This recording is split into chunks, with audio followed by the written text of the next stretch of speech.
When I make music lately, I'm really drawn to weird guitar effects, and doing sound design on guitar, I think it's really valuable for the creative process to have sounds that inspires you to go into directions that you otherwise probably would not go.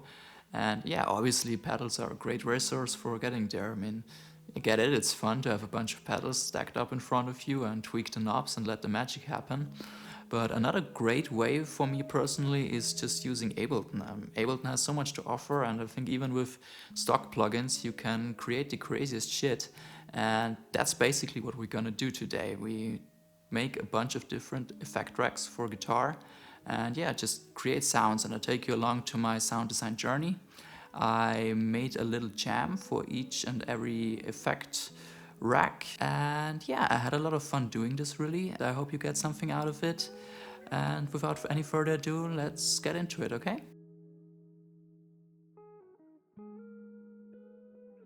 So let's start with the clean sound for reference. I just loaded up this Max, which is a Max for Live plugin. And yeah, it's my favorite plugin for guitar tones in Ableton. And I just use a preset here because I was lazy and I think it sounds great. So this is what the clean guitar sounds like.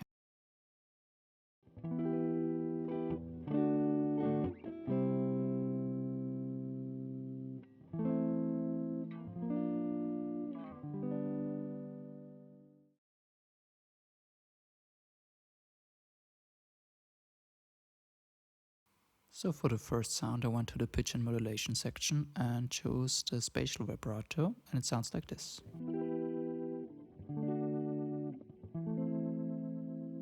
It's really one of my favorite vibrato effects in Ableton. And I increased the shape to make it a bit more pronounced.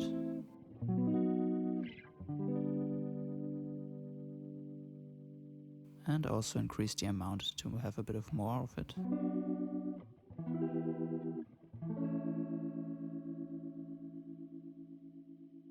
Also, I messed a bit with the rate. Next, I grabbed an LFO and mapped the LFO to the rate of the vibrato, and that sounds like this.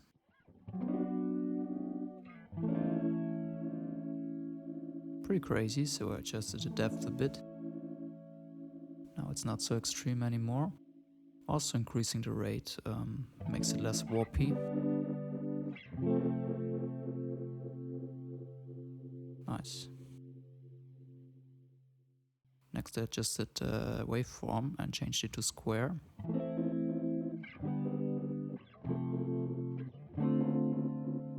Makes it a bit more choppy, almost like a tremolo. Then I adjusted the amount of the LFO.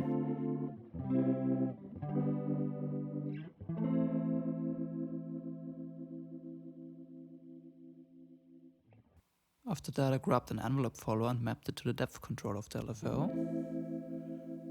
And the envelope follower itself is basically just another LFO.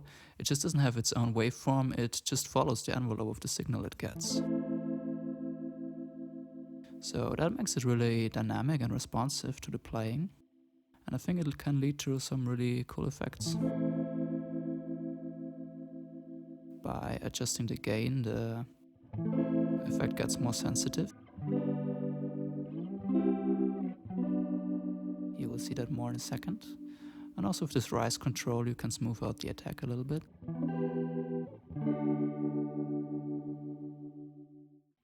Now we increase the gain a lot.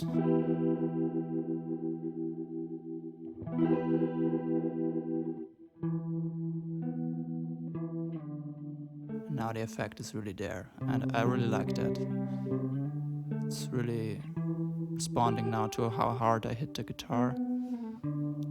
So the harder I hit, the more vibrato we get. Now we basically have three effects that are interacting with each other and have this kind of dynamic vibrato, which I quite like a bit. So I group the effects with Command G and click on this little icon. And after that, I click on the save icon to save the effect track for the next time. And now we see this effect in practice. Here's a little jam that I made. And by the way, it's totally not the Under the Bridge outro.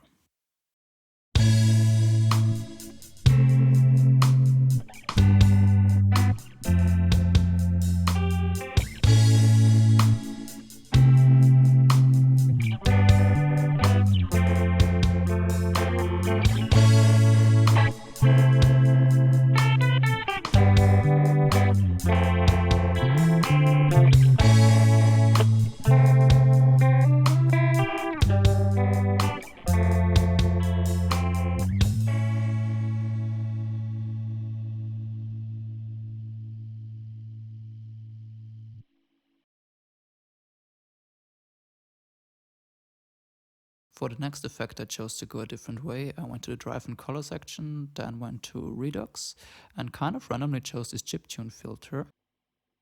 I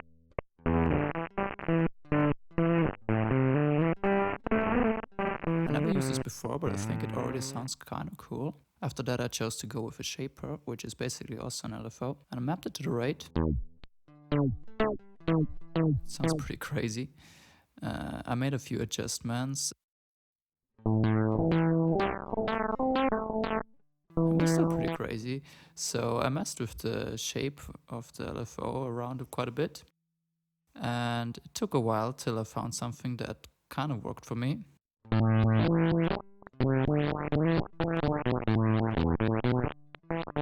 So in the end I settled with this shape and added an auto pan after it.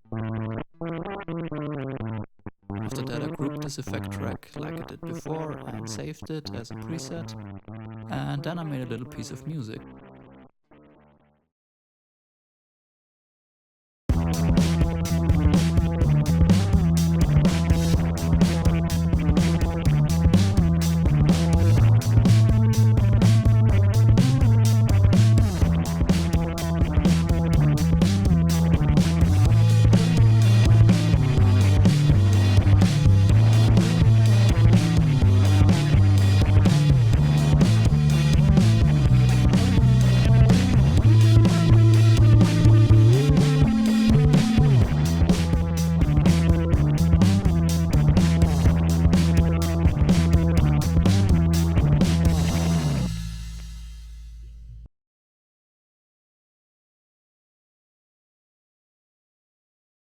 For this one I went to the auto pan section and then chose this Pan Asia preset.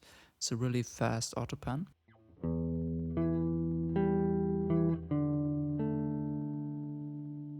Kind of like a tremolo. Figured that's a cool sound to build on. After that I went to reverb and went to corpus. I barely used the corpus section before, so it piqued my interest. And then I added this tubular pan setting on it. And it sounds pretty interesting. You can change the object that is resonating. So I got a string, and I like string way more than a tube.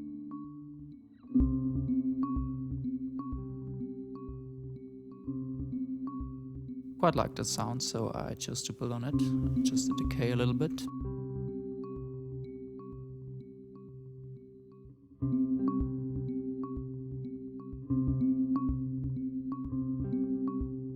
Really bouncy and interesting. I liked it.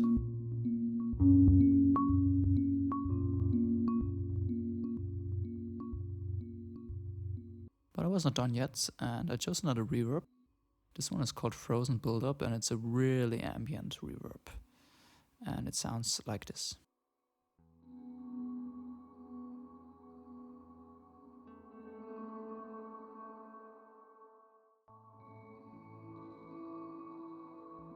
Decrease the dry wet a little bit. Maybe also decrease the decay a little. It's really big and ambient, like really post-rock business. But I think it's really cool in combination with the bouncy effects before. It really draws you in and creates an atmosphere. Really responsive and huge. I'm happy with that effect, so I chose to group it again and save it like I did before. And then I made some music with it.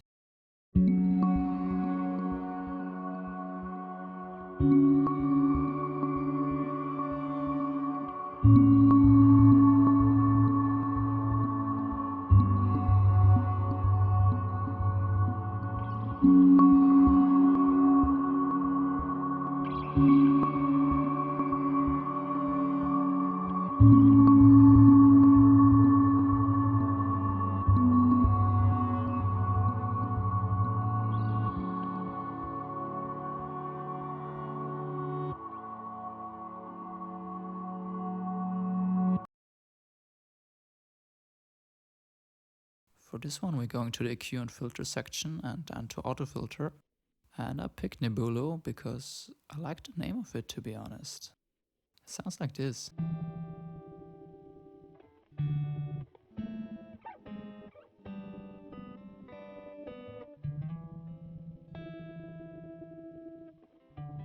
think it's some kind of low cut with modulation or something. I'm not 100% sure. I just let it like it is and added a grain delay after it.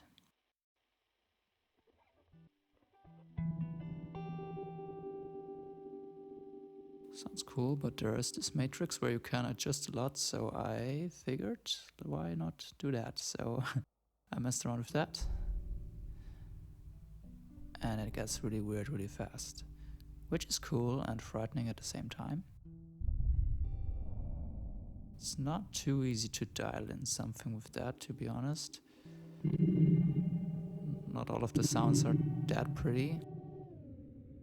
So I messed around with that quite a bit, and then in the end settled with these settings.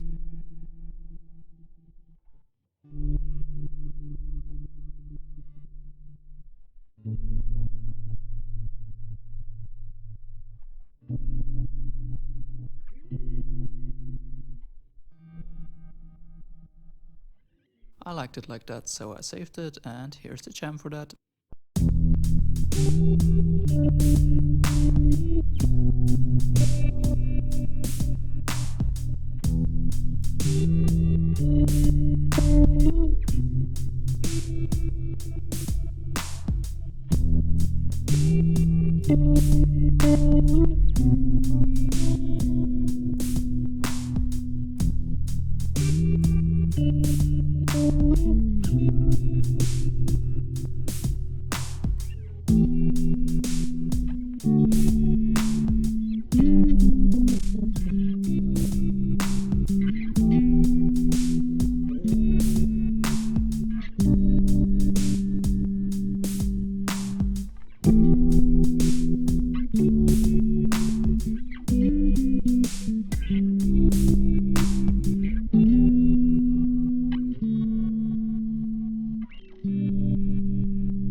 Okay, for this last one we're going to pitch and modulation and put a shift on the track.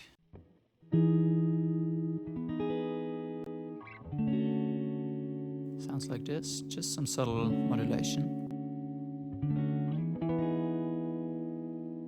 But we can mess with the settings a little bit to make it more interesting. I put up the spin a little bit, didn't do all that much. And here with this chorus control we can really call it a sound. It adds additional pitches.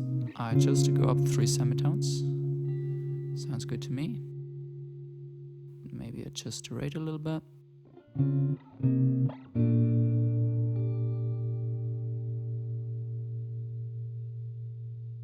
And this amount knob does also quite a lot. Yeah, it goes really crazy wobbly if you increase it a lot.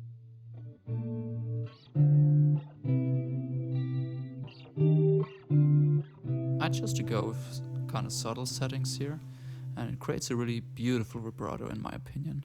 I really like that. And to top it off, I chose to go with this nostalgia effect. It's under the echo section, and it's just a beautiful ping pong vintage echo.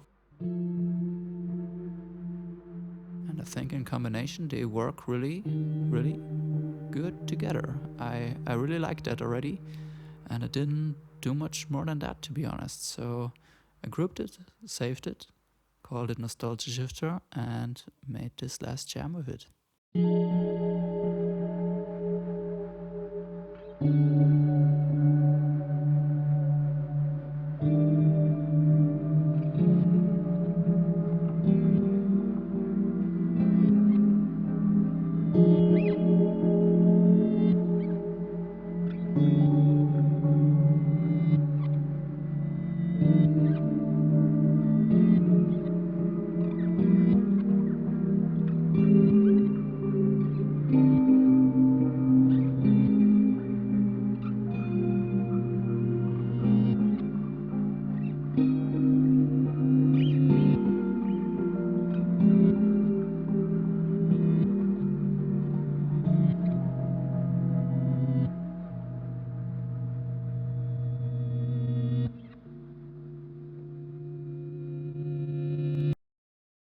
there you have it. I hope you got something out of this video. Let me know which one of the sounds was your favorite one.